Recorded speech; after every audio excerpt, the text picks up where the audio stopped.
Alhamdulillahirabbil alamin. Pada kesempatan pagi hari ini kita bisa sama-sama berkumpul untuk bermuajahah dan sama-sama mendengarkan ilmu dari Ustadz kita, Ustadz Ahmad Jailani. Marilah kita mulai kajian pada pagi hari ini dengan sama-sama membaca Al-Basmalah. Bismillahirrahmanirrahim. Bismillahirrahmanirrahim. Pada Ustadz Ahmad Jailani, mungkin tempat kami persilakan pada tempat oleh Mas Pura. Bismillahirrahmanirrahim. Alhamdulillahirabbil alamin wassalatu wassalamu ala asrofil anbiya'i wal mursalin wa imamil muttaqin wa ala alihi wa ashabihi ajmain. Allahumma inna na'udzubika min adilla aw dhalla aw azila aw uzalla aw azlima aw uzlama aw ajhala yujhala alayya. Rabbi shrah li sadri wa yassir li amri wahlul 'uqdatam min lisani yafqahu qawli. Sadaqallahul adzim. Ikhwani wa akhwati rahimakumullah. Alhamdulillah, pada pagi ini Allah Subhanahu wa taala mempertemukan kita di Zoom meeting ya. Tidak terasa kayaknya baru kemarin kita kajian, sekarang udah kajian lagi ya.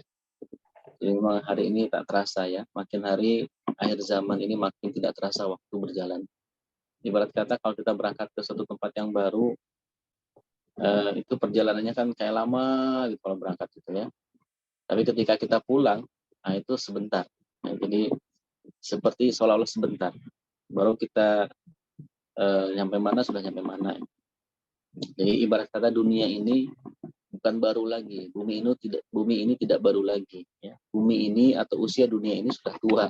Artinya sudah waktunya kembali. Makanya karena waktu kembali itulah seolah-olah kehidupan kita itu sangat sebentar ya. Menit seperti detik, jam seperti menit, ya, hari seperti jam dan seterusnya. Makanya perasaan-perasaan kok cepat banget gitu ya. Kita sudah berapa tahun nih di dalam kajian ini? Hampir 3 tahun ya. Sudah menghabiskan 2 kitab ya. Nah, ini juga udah hampir setengahnya. Kitab yang berikut ini sudah setengah. Insya Allah 3 kali panen rambutan. Sudah mulai ya? Belum? Insya Allah akhir bulan ya, atau Desember lah. Siaplah nanti mampir insya Allah. Insya Allah sudah panen yang ketiga ini kita di dalam mengaji nih. Iya, udah panen ketiga. Allah ya. Ya, mudah-mudahan Allah memberikan keberkahan pada kajian ini ya, kemudian ilmu yang bermanfaat, kemudian menjadi panduan dalam beramal kita dalam sehari-hari. Dan hari ini kita akan menyampaikan tema tentang tawakal ya. Ini tawakal mungkin untuk yang awal-awal ikut sudah pernah disampaikan, tapi untuk yang baru-baru mungkin bisa mendapatkan hal baru. Nah, untuk yang lama bisa memurojaah lagi. Karena di buku ini juga babnya tentang tawakal.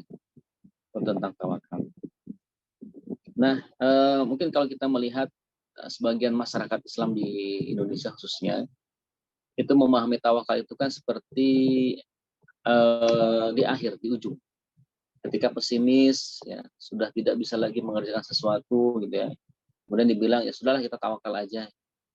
Jadi seolah-olah tawakal itu adalah hal yang dilakukan terakhir, ya. Terakhir sebagai bukti bahwa kita tuh menyerah, baru kita tawakal. Nah, apakah seperti itu pemahaman tawakal kita atau bagaimana? Ada juga yang berpandangan bahwa justru usaha kita di muka bumi ini itu tidak ada kaitannya dengan tawakal. Ya, jadi tawakal itu urusan lain. Kita berusaha sebisa kita karena hasilnya menurut hasil yang diharapkan di ujung itu atau di akhir itu adalah tergantung kitanya. Ya, jadi kalau kita melakukan kesungguhan maka hasilnya akan besar, pasti akan besar. Ya, kalau melakukannya setengah-setengah, pasti hasilnya setengah-setengah. Kalau melakukannya itu minimalis, ya, tidak melakukan apa-apa, maka tidak akan ada yang didapat sama sekali, gitu kan? Nah ini tentu dua pemahaman yang berbeda. Dan kedua hal ini mau dipengaruhi oleh pemahaman sebelumnya tentang tentang kodok kodar. Ya, bahwa dalam kodok kodar itu ada 3 kelompok ya. Yang pertama itu Jabariyah. Jabariyah itu memahami segala sesuatu dipaksa. Ya, segala sesuatu dipaksa. Jadi makanya kemudian mereka mengatakan ya semua yang ada di muka bumi ini nggak perlu usaha, kita yang ikutin aja alurnya. Ya, ikutin alurnya, dan perlu ada usaha. Nah, itu kelompok-kelompok yang Jabariyah, karena menganggap kehidupan ini itu seperti kapas di atas daun, ya, atau bulu hewan atau bulu burung di atas daun yang terbang, ya, terbang terbawa angin, dia mengikuti arah angin. Nah, berbeda dengan Mu'tazilah yang selalu menggunakan logika atau akal bahwa segala sesuatu dicapai dengan usaha. Tanpa usaha itu tidak bisa. Ya, itulah dia. Pasti tidak bisa. Kesimpulannya itu pasti. Bukan lagi bisa atau tidak, tapi pasti tidak bisa. Nah, jadi itu berpengaruh terhadap pemahaman tawakal juga tengah-tengah masyarakatnya. Jadi tawakal itu ada yang mengatakan tadi di akhir ketika sudah menyerah sama sekali. Yang kedua ada yang memahami tidak perlu tawakal, ya, dalam hal ikhtiar ini cukup diserahkan kepada kemampuan akal manusia. Kalau sebenarnya dua hal ini kan dipengaruhi oleh seperti sebelumnya, ya, itu dipengaruhi pemikiran Yunani, ya, yang epikurisme sama ruwakisme kemarin, ya, epikurisme sama ruwakisme. Dan epikurisme dan ruwakisme ini juga dipengaruhi oleh pemikiran yang dianut oleh para gerejawan, ya. Gerejawan pada masa abad pertengahan ketika masa-masa mau bangkitnya peradaban barat, bahwa di mereka juga punya problem antara gerejawan dengan cendekiawan. Kalau cendekiawan mengatakan bahwa segala sesuatu itu berdasarkan kepada matahari, putaran matahari, ya, bukan. Jadi segala sesuatu itu tergantung kepada manusia, ya. Itu para sejarawan cendekiawan yang disebut dengan etnosentris, ya. Jadi semuanya berdasarkan manusia. Tapi para gerejawan itu lebih kepada teosentris, segala sesuatu berdasarkan kepada ketentuan Tuhan. Nah, jadi ada teosentris, ada etnosentris. Nah, jadi memang semuanya berkaitan ternyata, ya. Kenapa berkaitan? Karena problem pemikiran tentang qada qadar, problem pemikiran tentang tawakal, problem pemikiran tentang hal-hal lain yang itu menjadi perdebatan sampai sekarang itu tidak pernah dialami oleh para sahabat, tidak pernah dialami generasi sahabat, generasi tabi'in tidak pernah mengalami itu. Ya, itu memang muncul di abad pertengahan ketika generasi Abbasiyah, ya, kekhilafan Abbasiyah itu bersinggungan dengan peradaban Romawi dan Yunani. Itu mulanya di situ.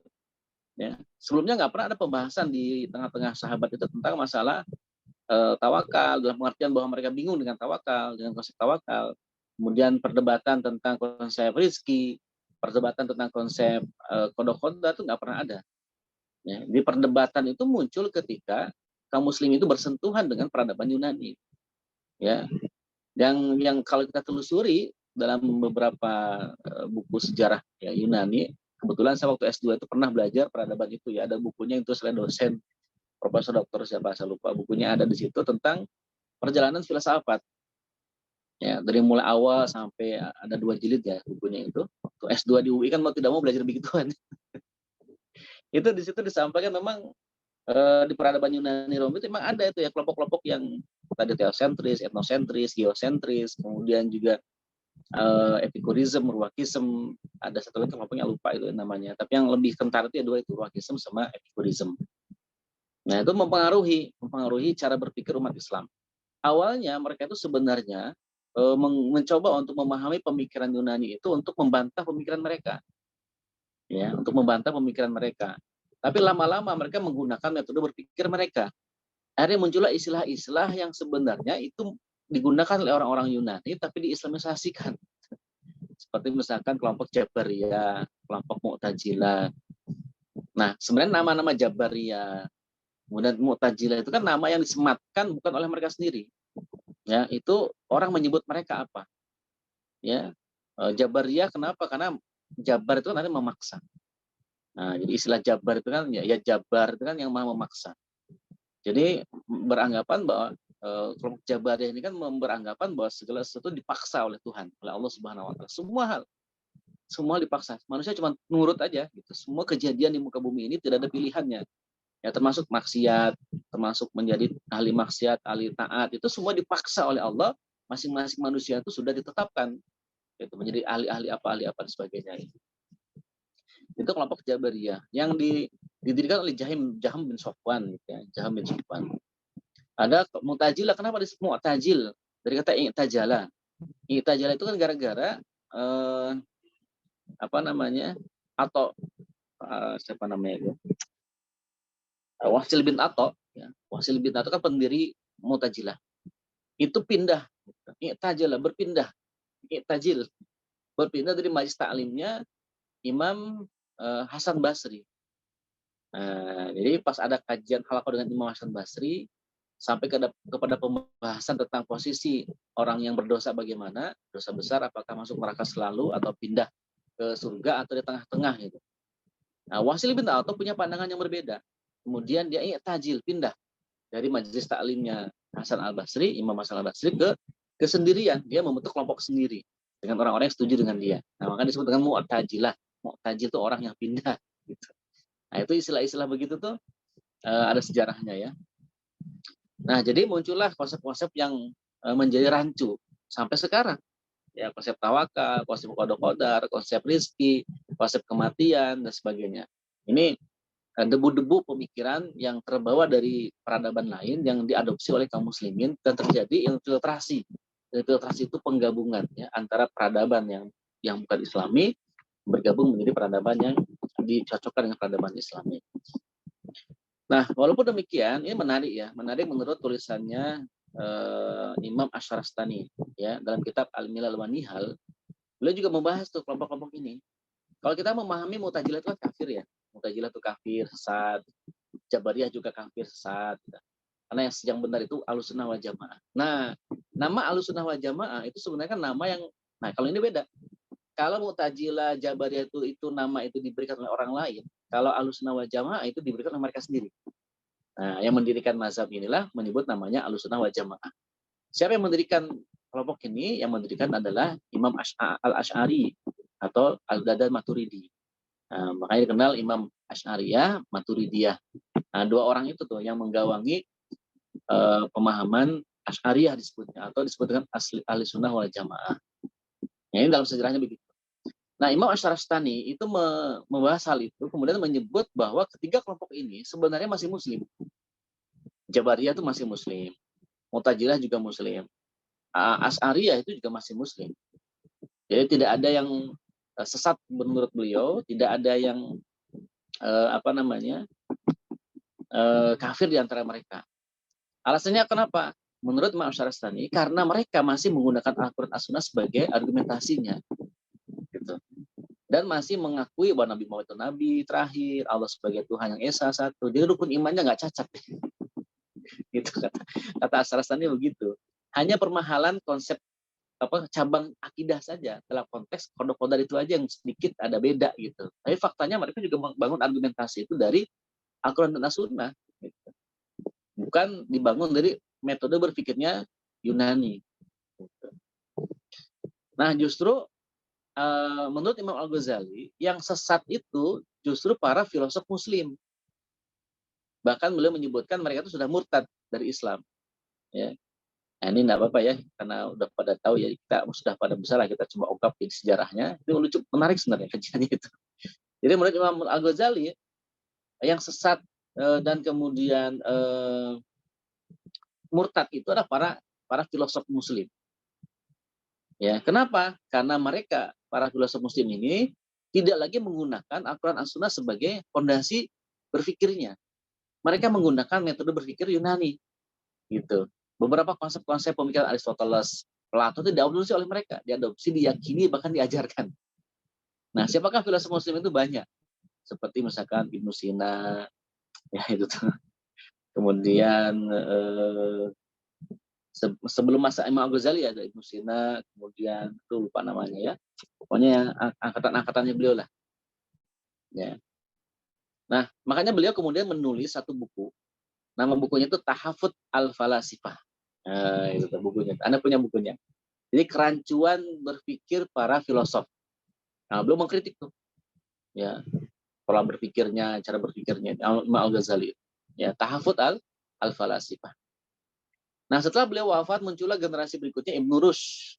Ibnu Rushd ya yang punya kitab Bidayatul Mujtahid. Ya, kitab fikih namanya Bidayatul Mujtahid. Dari sisi kajian fikih, Ibnu Rushd itu menulis kitab Bidayatul Mujtahid itu bagus banget isinya. Ya, sistematis gitu. Menunjukkan pendapat-pendapat imam mazhab yang lain. Kemudian beliau memberikan kesimpulan yang paling tepat, yang rajih mana pendapatnya. Itu namanya Bidayatul Mujtahid. Tapi di sisi lain, beliau ini seorang filosof yang kemudian menulis buku lagi itu membantah pendapatnya Imam Al-Ghazali. Nah, nama bukunya adalah Tahafut Al-Falasifah. Gitu. Jadi tahafut itu kan kerancuan. Tahafut Al-Falasifah, kerancuan buku Tahafut Al-Falasifah. Ini kerancuan buku kerancuan filosof. Nanti mungkin kalau bikin tulis lagi tahafut falasifah. Ini memang di kalangan para ahli cendekiawan kaum muslimin memang perdebatan begitu ya. Seru kalau kita ikutin ya. Nah, itu ya. Ya di kalangan orang intelektual yang begini seru gitu. Cuman di kalangan awam mikir begini pusing jelimet. Ya, yang penting di sini tahu dulu aja, tahu sejarahnya begitulah kira-kira sejarahnya, sehingga nanti akan nyambung dengan pembahasan tawakal. Jadi jangan, maksudnya kenapa kok sekarang banyak beda tentang tawakal? Ya jangan heran, karena memang sejarahnya begitu gitu. Sejarahnya emang terjadi perdebatan di kalangan para ulama. Berpikir tentang berpikir katanya. Ya? Berpikir tentang cara berpikir. Iya, berpikir tentang cara berpikir. Perdebatan tentang berpikir, cara berpikir. Masya Allah. Ya begitu deh ya. Memang kan di generasi masa Abbasiyah itu, kaum muslimin itu kan dipenuhi dengan ilmu pengetahuan. Wah, berlimpah di mana-mana, perpustakaan Al-Hikmah didirikan kan. Kemudian penerjemahan buku-buku Romawi Yunani itu gencar itu pada masa Marwan ya kalau nggak salah. Marwan Al-Malik ya, lupa ya.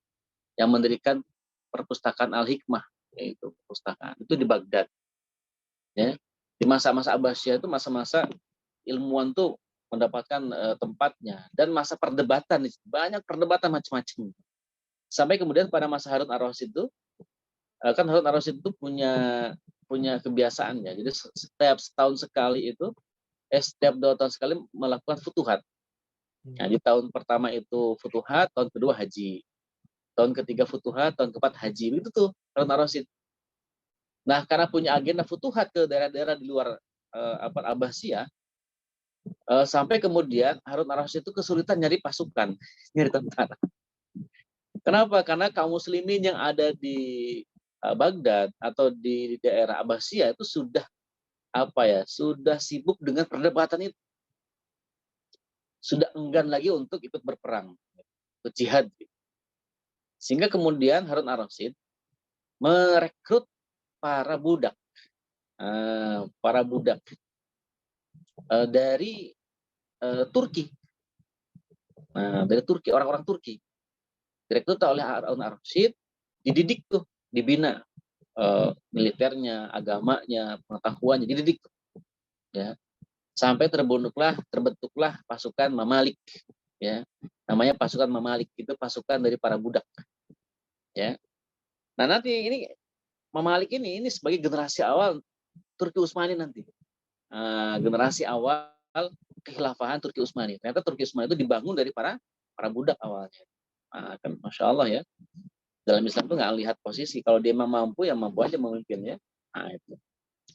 Baik, jadi ini mukadimahnya ya untuk sebelum kita membahas tawakal ini. Nah, maksud saya kasih pengantar begini, takut nanti bisa begini sih. Gitu. Nah, baik. Nah, tawakal, apa sih tawakal? Ya. Tawakal itu berasal dari kata tawakkala, ya tawakkalu, tawakkulan. Ya. Tawakkala, ya tawakkalu, tawakkulan. Yang artinya adalah menjadikan pihak lain sebagai wakil. Nah, jadi kalau namanya tawakkala, ya tawakkalu, tawakkulan, berarti menjadikan orang lain itu sebagai wakil kita. Ya. Atau zat yang mewakili diri ya, seseorang dalam urusan tertentu. Ya, misalkan ada wakil presiden. Nah, berarti kan dia wakil itu mewakili ya, menggantikan fungsi presiden ketika apa misalnya. Atau melaksanakan titah presiden, membagi-bagi peran dengan presiden. Yang namanya wakil itu kan ketika presiden tidak ada, wakil yang menjadi penggantinya, kan? Nah, jadi itu arti wakil secara lafaz ya, secara bahasa. Nah, maka tawakal ini lafaz yang diambil dari kata wakalah, ya. Makanya ada akad wakalah ya. Jadi wakalah itu kan mewakilkan, misalkan developer mewakilkan project marketingnya ke satu agensi, maka dibuatlah akad wakalah ya, mewakilkan semua tugas marketing itu di-handle oleh agensi tertentu, disebut sebagai wakalah. Ya. Wakalah juga bisa sebagian peran misalkan. Marketing ini wakalahnya tidak wakalah full misalkan. Anda mau asal wakilkan menjual produk saya, tugasnya ini. Jadi dalam hal tertentu saja ya orang ini melakukan wakil atau wakalah. Ya. Nah, orang yang diserahi urusan tersebut bisa disebut sebagai wakil. Ya, sedangkan orang yang menyerahkan urusan bisa disebut sebagai mutawakil alaih ya, atau mutawakil alaih ya, mutakil alaih atau mutawakil alaih. Nah, yaitu ketika orang tersebut merasa puas pada pihak yang mewakilinya, mempercayainya, dan tidak mempunyai persepsi bahwa pihak yang mewakili itu mempunyai kekurangan. Jadi, ketika kita mewakilkan sesuatu kepada orang lain, berarti kita percaya kepada orang itu. Ya, bahwa kita tidak terpikirkan terbesit sedikit pun ada kekurangan pada dirinya, ya, atau kelemahan. Artinya dia mampu menghandle semua hal yang kita wakilkan kepada orang lain. Ya, seperti misalkan wakil nikah kan ada tuh. Jadi kalau ada menjadi wali nikah itu kan orang tua kadang-kadang suka kagok tuh bikin kalimat-kalimatnya. Udah saya wakil aja ke naib deh. Gitu. Takut kata-katanya salah. Nah, boleh tuh. Ya, orang tua mewakilkan kepada nakib misalkan ya untuk melakukan akad nikah dengan calon pengantin pria. Ketika dia memang tidak mau, tidak sanggup gitu ya. Alangkah baiknya afdolnya memang bapak itu menjadi wakilnya, menjadi walinya langsung. Nah, tawakal, lalu apa tawakal? Tawakal ini merupakan ungkapan kalbu kepada al-wakil, zat yang maha kuasa untuk mewakili segala urusan. Nah, ya tawakal itu seperti kita menyerahkan semua urusan kita kepada Allah Subhanahu wa taala atau menyerahkan sebagian urusan kita kepada Allah Subhanahu wa taala. Dengan kata lain, tawakal ini merupakan kepasrahan hati secara bulat kepada Allah terhadap kemaslahatan yang ingin diraih serta mudarat yang ingin dihindari, ya, baik dalam perkara dunia maupun akhirat. Nah, inilah definisi tawakal ya. Nah, maka tawakal ini sebenarnya buah daripada keimanan, ya. Orang yang memiliki iman itu pasti memiliki sifat tawakal, yaitu penyerahan atau memasrahkan diri kepada Allah Subhanahu wa taala. Ya, kita meyakini bahwa Allah lah maha segala-galanya. Allah yang mengatur semua hal, ya. Maka lemahnya tawakal itu sebagai ciri lemahnya iman. Ya, jadi kalau tawakal itu lemah, berarti imannya lemah. Ya. Kalau imannya kuat, maka tawakal juga kuat. Nah, pertanyaannya apa sih yang dimaksud dengan iman lemah, iman kuat? Kan ada hadisnya, al-imanu yazidu wa yanqus. Iman itu yazid bertambah, wa yanqus itu berkurang. Nah, ada banyak orang yang memahami bahwa yang maksud dengan iman bertambah berkurang itu imannya awalnya 100%, kemudian berkurang menjadi 99, 60, 70, ya. Itu keliru. Ya, jadi yang dimaksud yazidu itu atau yanqus itu bukan dari sisi kuantitas keimanan kita. Bahwa keimanan kita harus 100% gitu loh. Tetap dalam kondisi apapun, keimanan seorang muslim itu 100%. Iman kepada Allah, iman kepada Nabi, iman kepada malaikat, iman kepada Rasul yang ikut iman yang 6 kemarin, itu harus 100%. Tidak boleh ada keraguan sedikit pun. Kalau ada keraguan sedikit pun, itu akan jatuh kepada kekufuran. Ya, iman itu tidak boleh berkurang. Harus statis 100% gitu. Lalu apa yang dimaksud dengan yazid wa yanqus? Nah, maksud al-imanu yazid, al-imanu yanqus itu bukan dari sisi kuantitas, tapi dari sisi lemah kuatnya. Dari sisi kualitas. Maksudnya 100% tetap, cuman kadang 100% itu tebel, ya. Kadang dia tipis, kadang buram, tapi tetap 100%. Gitu. Di tetap 100%. Nah, yang maksud dengan yazid itu begitu. Jadi lebih dilihat dari sisi kualitas keimanan, ya. Kadang melemah itu ya tetap kita yakin sama rukun iman dan sebagainya, tapi kadang-kadang kita merasa jauh dari Allah, berarti sedang lemah di imannya. Dalam pengertian sedang buram lah kalau lampu itu ya, atau sedang kedip-kedip, tapi tetap nyala gitu, tetap nyala dalam pengertian bahwa ini imannya masih 100%. Nah, justru iman yang berkurang itu khawatir dia jadi fasik, khawatir dia jadi munafik, khawatir dia boleh jadi kafir, murtad. Ketika imannya berkurang dari sisi kuantitasnya. Nah, biasanya dialami oleh kaum muslimin itu bukan itunya yang berkurang, tetapi dari sisi kuat lemahnya, sinyal keimanannya itu. Nah, itu maksudnya ya. Sinyal keimanannya itu kadang-kadang kenceng, kadang-kadang sedang, kadang-kadang lemah. Gitu. Ketika kenceng, kita akan selalu semangat beribadah kepada Allah. Selalu semangat dalam menuntut ilmu. Semangat dalam hidup, semangat dalam menghadapi seluruh permasalahan hidup. Ya. Tapi ketika sedang, kadang-kadang kita semangat, kadang-kadang enggak. Gitu. Tapi ketika lemah, kadang kita malas untuk melakukan apapun ketaatan kepada Allah. Baca Qurannya malas, ya ngajinya malas, misalkan. Menghadapi masalah jadi stres-stresan mulu, itu berarti imannya sedang lemah tuh kualitasnya. Karena orang yang berimannya kuat, ya apapun masalahnya dia akan hadapi. Ya, tanpa mengurangi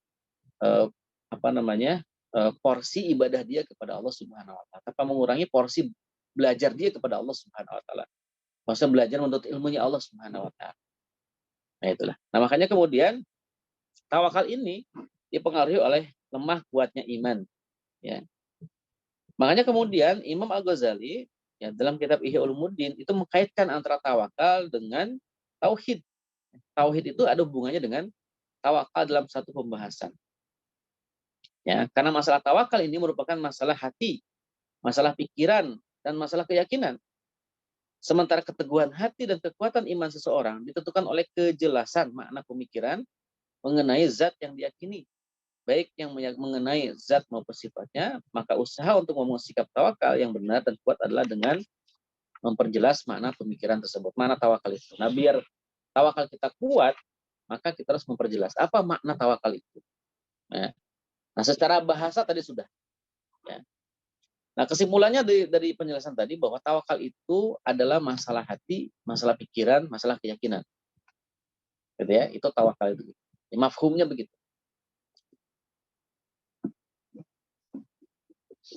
Nah, lalu bagaimanakah konsep tawakal itu?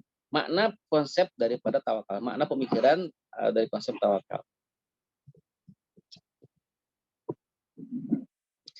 Nah, ikhwani wa akhwati rahimakumullah, pembahasan tawakal itu ya itu biasanya dikaitkan dengan hadis Rasulullah SAW.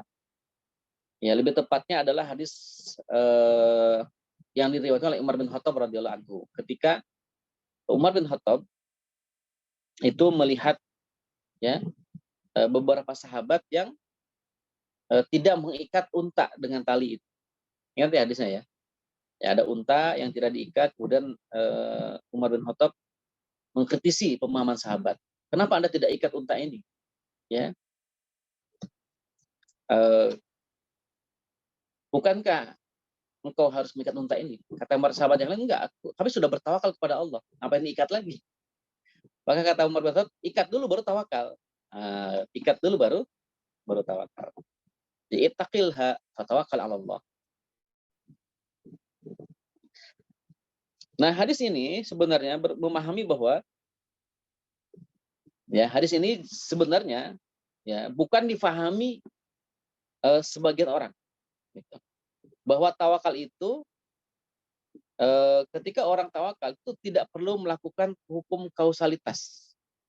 Orang yang bertawakal itu seolah-olah tidak perlu melakukan hukum sebab akibat. Kan ada kaidah kausalitas ya, ada sebab, ada akibat.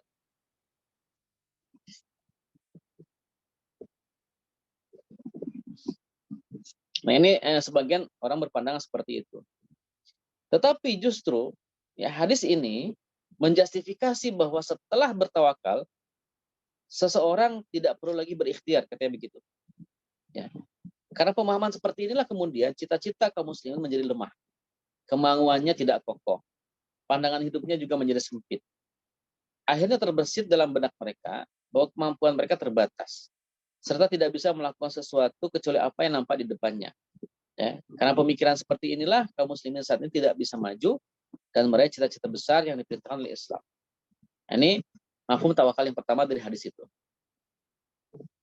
Kemudian lalu bagaimanakah yang sahih ya terkait dengan hadis ini? Nah, mafhum tawakal yang sahih itu tidak bisa dicapai oleh seseorang jika hanya melihat kekuatannya terbatas pada kekuatan manusia saja. Ya, tetapi jika mereka meyakini bahwa di balik kekuatan manusia, alam dan kehidupan ini ada kekuatan yang tak tampak. Ya, maksudnya secara zatnya. yaitu kekuatan Allah Subhanahu wa taala yang menguasai semua hal, ya, menguasai seluruhnya, ya, yang mampu membantu merealisasikan cita-cita mereka. Nah, akhirnya dengan pemikiran seperti ini, manusia itu akan senantiasa tetap berikhtiar sebagai bagian daripada amal fisik. Di sisi lain, hatinya bertawakal kepada Allah Subhanahu wa taala. Nah, jadi maksudnya bagaimana? Maksudnya adalah konsep tawakal yang tepat itu adalah pertama, tawakal itu konsep hati, konsep pikiran, konsep keyakinan. Amal itu konsep lain. Amal itu konsep fisik, ya. Dalam hal fisik, dalam hal amal yang berkaitan dengan fisik, itu dikaitkan dengan kaidah kausalitas. Ada sebab, ada akibat. Ya, contohnya misalkan mobil ini tidak bisa jalan kalau kita nggak muter starternya, pencet gasnya, terus jalan. Itu kan kaidah kausalitas, sebab akibat, ya kan? Rumah itu tidak bisa hancur kalau misalkan kita nggak lakukan sesuatu yang bisa menghancurkan rumah itu. Itu kaidah kausalitasnya. Nah, dalam hal aktivitas fisik, kita tetap harus menggunakan kaidah kausalitas, sebab dan akibat. Logisnya dalam dunia properti misalkan, tidak mungkin rumah ini terjual kalau kita nggak sampaikan ke orang lain bahwa kita sedang menjual rumah. Tidak mungkin terjadi penjualan kalau tidak ada pemasaran. Ya. Ini kaidah kausalitas yang tetap dijalankan. Karena ini berkaitan dengan aktivitas amaliyah jasadiyah, amal fisik. Ya. Amal fisik ini kan dituntut untuk melakukan sesuatu, melakukan kaidah kausalitas, melakukan hukum sebab dan akibat. Karena hukum kaidah kausalitas ini Allah yang netapin. Itu loh. Hukum sebab akibat itu Allah yang netapin. Yang buat hukum kaidah kausalitas, hukum sebab akibat. Ya. Contoh konkret bahwa Allah menetapkan hukum sebab akibat adalah apa? Ya. Ini kalau lihat dari sisi fisiknya ya, dari sisi aktivitas fisiknya, tidak mungkin terjadi ya anak gitu ya kalau tidak ada pernikahan suami istri atau terjadi hubungan antara laki-laki dan perempuan. Itu kan kaidah kausalitasnya gitu loh ya. Kita memahami itu dulu. Tidak mungkin terjadi aliran air kalau tidak kita buat dari atas sampai ke bawah aliran air, gitu kan? Kenapa? Karena ada kausalitas hukum yang segala sesuatu jatuh ke bawah itu gravitasi. Astagfirullahaladzim. Itu kan gravitasi itu kan Allah yang menetapkan juga gitu. Ya, sesuatu tuh kalau kita lemparkan ke atas tetap akan jatuh ke bawah. Itu kan akibat. Sebabnya itu karena ada gravitasi. Gitu ya. Jadi tetap hukum fisik ini berlaku karena Allah yang meletakkan semua aturan-aturan itu. Nah, di sisi hati, nah ini loh masalah hati, keyakinan, pikiran, Allah siapkan juga konsep tawakal gitu.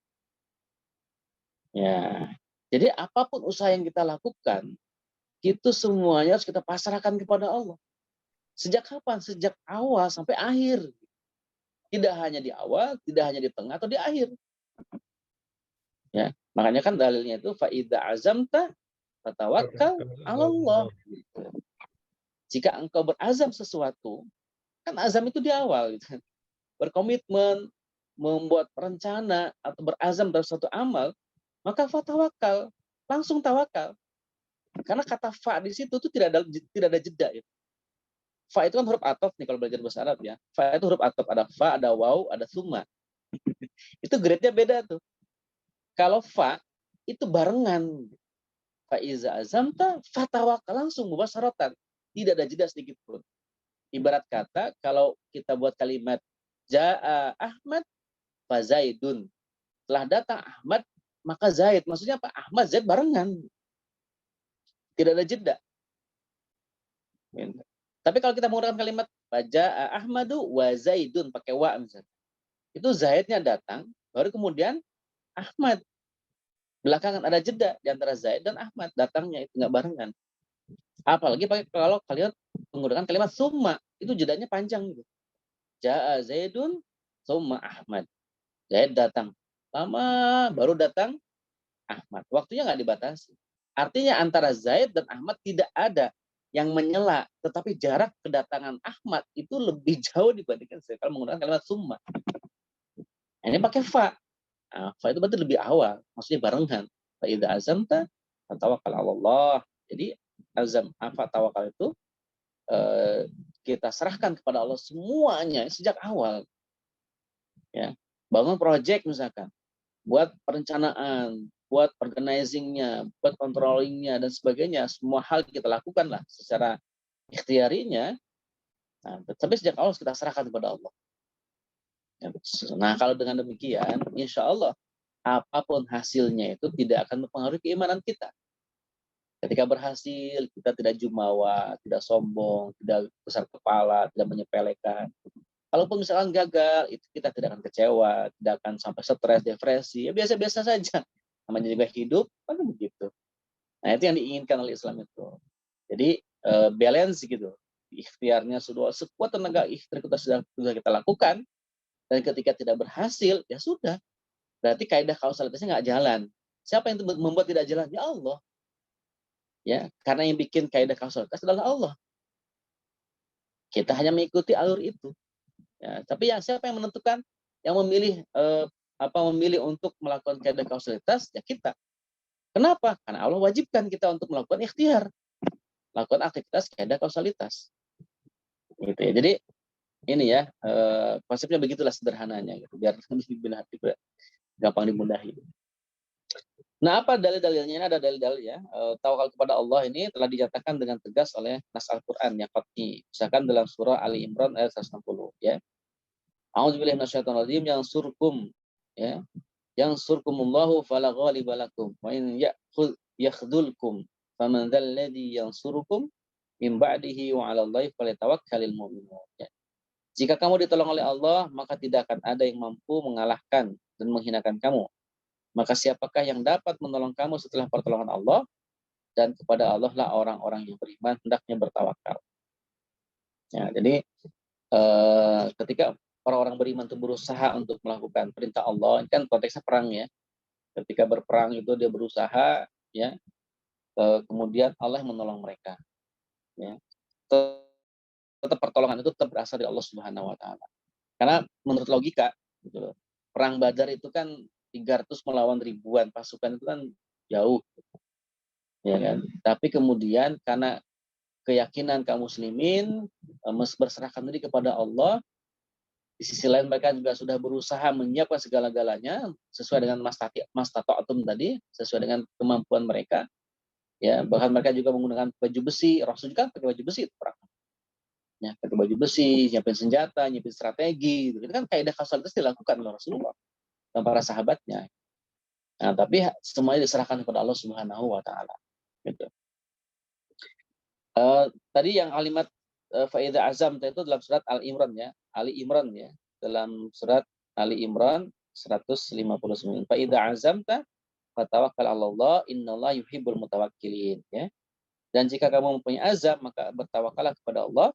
Sesungguhnya Allah mencintai orang-orang yang bertawakal. Qul la yusibana illa ma kataballahu lana wa maulana wa 'ala Allahi falyatawakkalul mu'minun ya. Katakanlah wahai Muhammad, kami tidak akan ditimpa musibah kecuali apa yang telah Allah tetapkan kepada kami. Dialah yang menjadi pelindung kami dan kepada Allah lah orang-orang beriman hendaknya bertawakal. Ya. Allahu la ilaha illa huwa wa 'ala Allahi falyatawakkalul mu'minun. Nah, ini ayat-ayat yang qat'i yang menjelaskan tentang kewajiban kaum muslimin bertawakal kepada Allah Subhanahu wa taala dan juga pujian Allah kepada orang-orang yang bertawakal. Nah, dengan hal ini tawakal itu menjadi hal yang wajib. Ya. Tawakal itu hukumnya wajib bagi setiap mukmin, ya, bagi setiap muslim. Dalam setiap amalnya dia harus bertawakal, wajib. Ya. Dalam hadis Rasulullah misalkan yadkhulul jannata min ummati sab'una alfa bighairi hisabin humul ladina la yastariquna wa la yatatayyaruna wa la yaktawuna wa ala rabbihim yatawakkalun. Ya, akan masuk surga dari kalangan umatku 70.000 kelompok tanpa dihisab. Mereka adalah orang-orang yang tidak pernah mencuri, menjadi peramal, memuji dirinya dan orang-orang yang bertawakal kepada Allah Subhanahu wa taala. Hadis riwayat Bukhari dari Ibnu Abbas. Nah, hadis ini yang Masya Allah harus dihafal kalau bisa nih. Hadis yang di bawah ini. Ini menjadi motivasi kita kalau kita beramal. Hadisnya itu adalah lau annakum tawakkaltum haqqa tawakkulihi la razaqakum kama yarzuqu tayra taguddu khomasan wa ta'udu batonan. Nah, di sini nih. Lau annakum, ini kalimatnya dahsyat ini hadis ini. Lau annakum tawakkaltum. Wah. Lau seandainya annakum sesungguhnya tuh. Ini sudah pakai taukid berulang-ulang ini. Kum kalian semua tawakkaltum. Jadi kalian semua bertawakal. Jadi ini kalau dalam kalimat bahasa Indonesia sebenarnya boros ini. Tapi dalam bahasa Arab ini penegasan yang berulang-ulang. Ya, karena kalau dalam bahasa Indonesia cukup sebenarnya lau tawakaltum itu sudah cukup itu. Lau tawakaltum, seandainya kalian semua bertawakal, itu udah cukup. Tapi ini ditekenin lau annakum tawakaltum, itu udah ulang-ulang gitu. Seandainya kalian, sesungguhnya kalian semua tawakaltum, bertawakal kalian semua.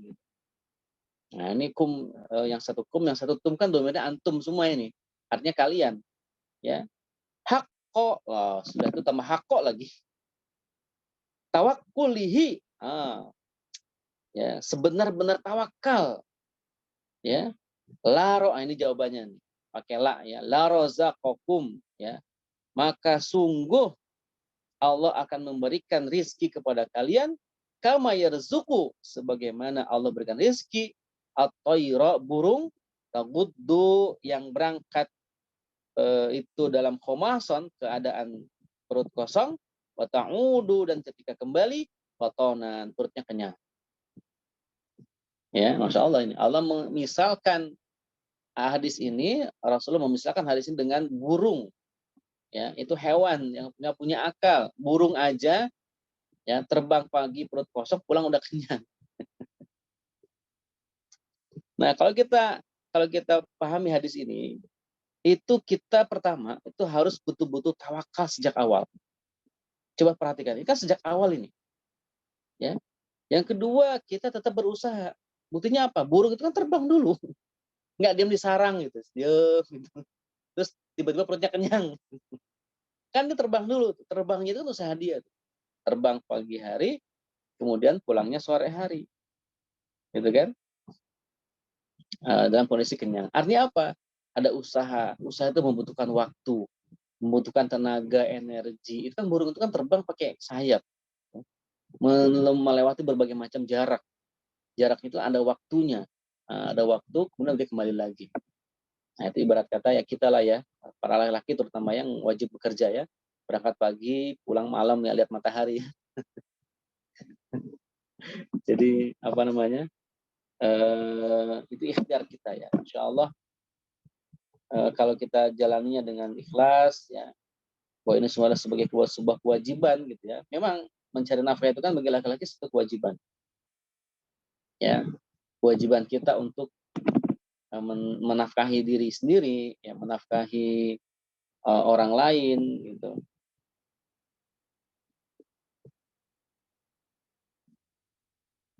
Ya, dan juga menafkahi orang-orang yang menjadi tanggungan kita.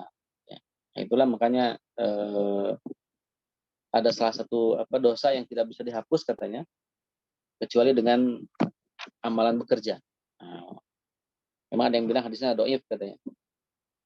Tapi maknanya itu menjadi hal yang bagi kita itu menjadi semangat untuk bekerja. Bahwa tidak ada dosa yang bisa dihapus oleh amalan lain kecuali dengan bekerja. Nah, ini kan semuanya motivasi untuk orang-orang yang diwajibkan bekerja untuk berikhtiar. Ya, berikhtiar dalam menjemput rezeki. Ya. Kan menjemput rezeki ya, bukan mendapatkan rezeki, tapi menjemput. Rezekinya sudah ada, tinggal dijemput aja. Baik, demikian mungkin ya untuk pembahasan tawakal.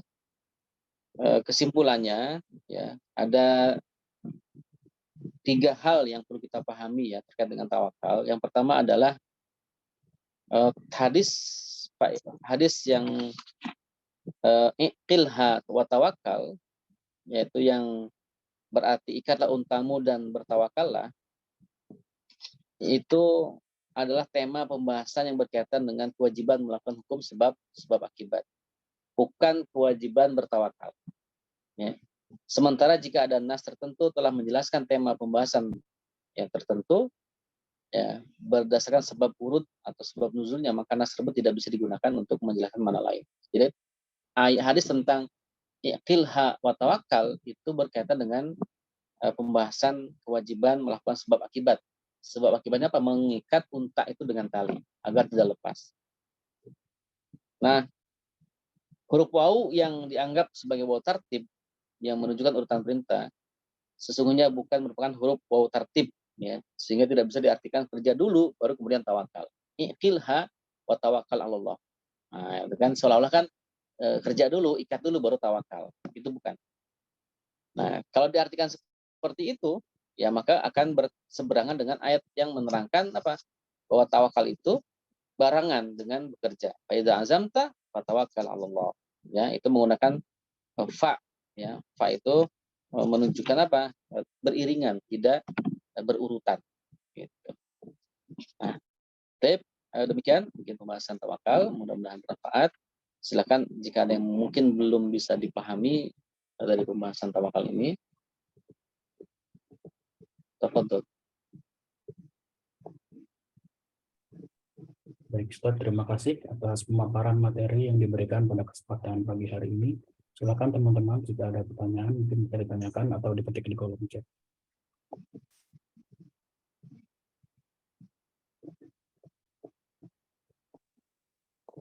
Saya mau nanya, Mas Jang. Nah, Silakan Ibu. Bismillahirrahmanirrahim. Ustadz mau nanya, jadi kalau tawakal itu ngesetnya itu di awal gitu ya, Ustadz ya, bukan di akhir gitu ya. Ini yang kadangkala apa sih namanya udah jadi kebiasaan gitu ya. Kita mikir supaya ya udah kita maksimal dulu melakukan usaha gitu, nanti baru tawakal gitu. Nah, mohon pencerahan Tat biar apa namanya dibenerin lagi gitu untuk pemahamannya ini. Keren. iya. Iya, tadi ya, jadi tawakal itu bukan aktivitas yang dilakukan di akhir setelah kita berusaha sekuat tenaga, ya. Karena kalau tawakal ditempatkan di akhir itu bukan penyerahan yang sebenarnya jadinya. Jadi seperti sudah menyerah, udahlah nyerah, saya serah sama Allah aja, ya, gitu. Tapi tawakal itu sejak awal, ya, bahwa ketika kita mau melakukan sesuatu, ya, misalkan mau melakukan pemasaran, ya, mau mempromosikan konsumen, itu sejak awal kita tanamkan tawakal. Kita berazam untuk mempromosikan berapa unit, kita serahkan kepada Allah, gitu hasilnya. Nah, tetap gitu ya. Apa dalilnya tadi? Ya, kalimat faida azamta tawakkal 'ala Allah. Jadi kalau kalian berazam, azam itu kan belum melakukan perbuatan, baru berazam. Ya, faida azamta fatawakkal 'ala Allah. Ya, baru kemudian azam itu beriringan dengan fa. Tadi fa itu kan huruf ataf yang menunjukkan beriringan.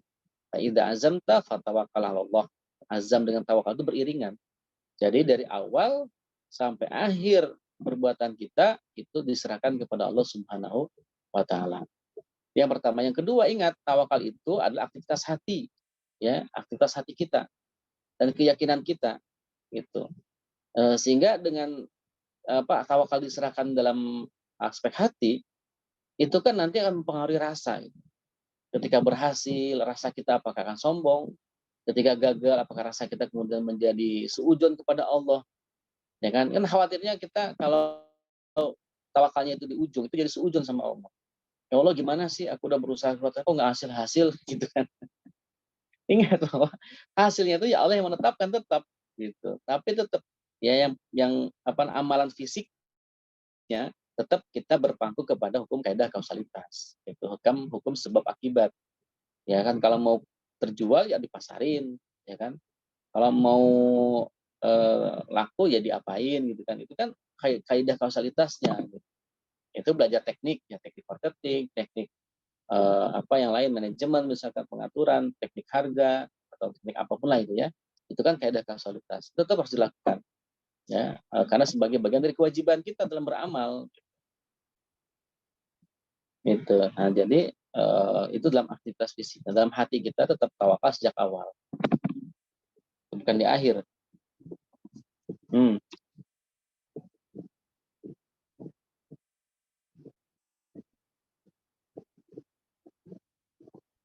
Wallahu a'lam bishawab.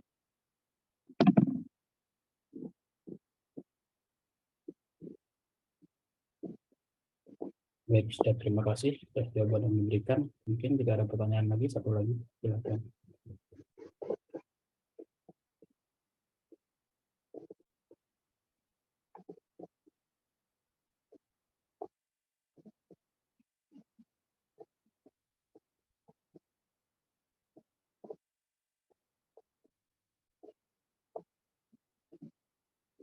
Ya.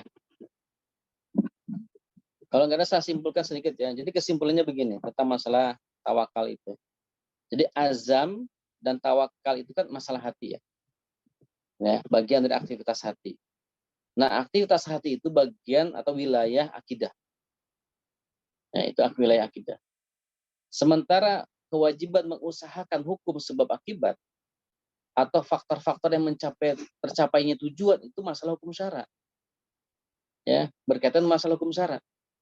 Ya, sehingga nanti dalam kaidah kausalitas dalam beramal, patokan kita adalah amal kita ini hukumnya apa? Wajib, sunnah, makruh, mubah. Itu patokannya. Ya. Bukan kalau dalam amal itu bukan patokannya ini kafir apa mukmin. Gitu. Nah, dalam masalah hati itu adalah patokannya berarti mukmin atau kafir atau fasik atau munafik. Nah, kan hati itu kadang-kadang kan tak bisa kita lihat ya. Itu hubungannya dia dengan Allah saja. Makanya untuk menetapkan orang itu murtad, kafir itu bukan semata-mata dilihat dari sisi amalnya saja, tapi juga harus dipastikan berdasarkan perkataannya, berdasarkan hatinya, apakah dia betul-betul meyakini agama lain, keyakinan lain. Nah, kalau sebatas ucapan saja itu biasanya sebagai orang-orang munafik. Ya. Tapi kalau dia misalkan nyaman dengan aktivitas maksiat, berarti dia orang fasik. Orang fasik itu kan orang yang nyaman dalam melakukan maksiat. Dia tahu itu maksiat, tapi dia nyaman. Bahkan dia mengulang-ulangi terus kemaksiatan tersebut. Ini bisa jatuh kepada orang yang fasik. Gitu. Orang fasik, karena sering gitu. Ya. Dan dia melakukan perbuatan itu tanpa rasa malu. Ya, tapi kalau kita masih punya rasa malu, itu belum jatuh fasik. Ya, makanya beruntunglah orang-orang yang masih diberikan malu oleh Allah ketika dia melakukan kemaksiatan. Yang ngeri itu adalah orang sudah melakukan kemaksiatan berulang-ulang, tidak malu, dan dia pede dengan kemaksiatannya itu. Nah, itu takutnya jatuh kepada orang-orang fasik. Alhamdulillah min dzalik. Baik, itulah kira-kira. Kang Ihsan. Boleh saya tambahkan dikit ya, Tat? Tafadhol. Iya, apa namanya? Saya ingat yang diilustrasikan oleh Ustadz Dwi Condro tadi ya, terkait tawakal itu. Ibaratnya apa namanya? Anaknya Pak Lurah, pemuda biasa di desa diajak berkelahi anaknya Pak Lurah gitu. Anaknya Pak Lurah ya pede banget kan gitu kan. Dia anaknya lurah gitu kan. Sekarang yang desa ini pemuda biasa ya udah ciut dulu hatinya gitu kan. Tapi ketika anaknya lurah ini berhadapan dengan anaknya Pak Camat, ya dia yang ciut hatinya. Anaknya Pak Camat ini yang pede banget karena backingnya bapaknya. Seterusnya anaknya Pak Camat ini juga menjadi ciut kita berhadapan dengan anaknya Pak Bupati gitu ya. Itu terus ke atas gitu.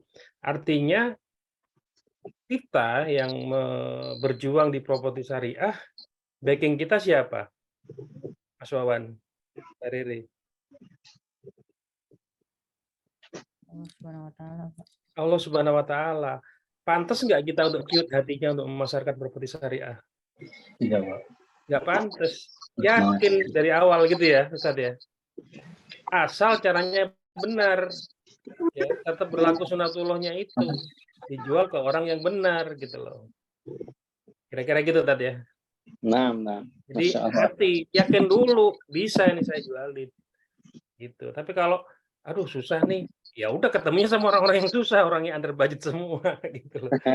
Jadi ini kan masalah akidah tadi ya. Iya. Gitu. Jadi tawakal dari awal itu maksudnya. Gitu. Nggak pantas untuk kita, kita udah secara syariah sudah betul, menghindari riba udah betul, niatnya udah betul untuk menghidupi keluarga, untuk menebarkan kemaslahatan. Apa nih yang kok masih menemui kendala nih? Ya udah, sunatullahnya ilmunya kita tambahin terus gitu loh. Itu kira-kira tambah Baik. dikit. Nah, syukran barakallahu fikum, Pak. Ya, baik. Untuk selanjutnya mungkin sesi kuis, Ustaz. Silakan. Saya pertanyaannya, ya. Dengan merujuk ayat Allah, fa idza azamta fatawakkal 'ala Allah. Yang betul itu bertawakal dulu atau bekerja dulu? Beriringan, Ustaz. Hah? Dilakukan dengan cara yang beriringan. Iya, betul. Beriringan. Barisnya telat. Beriringan. Ketika kita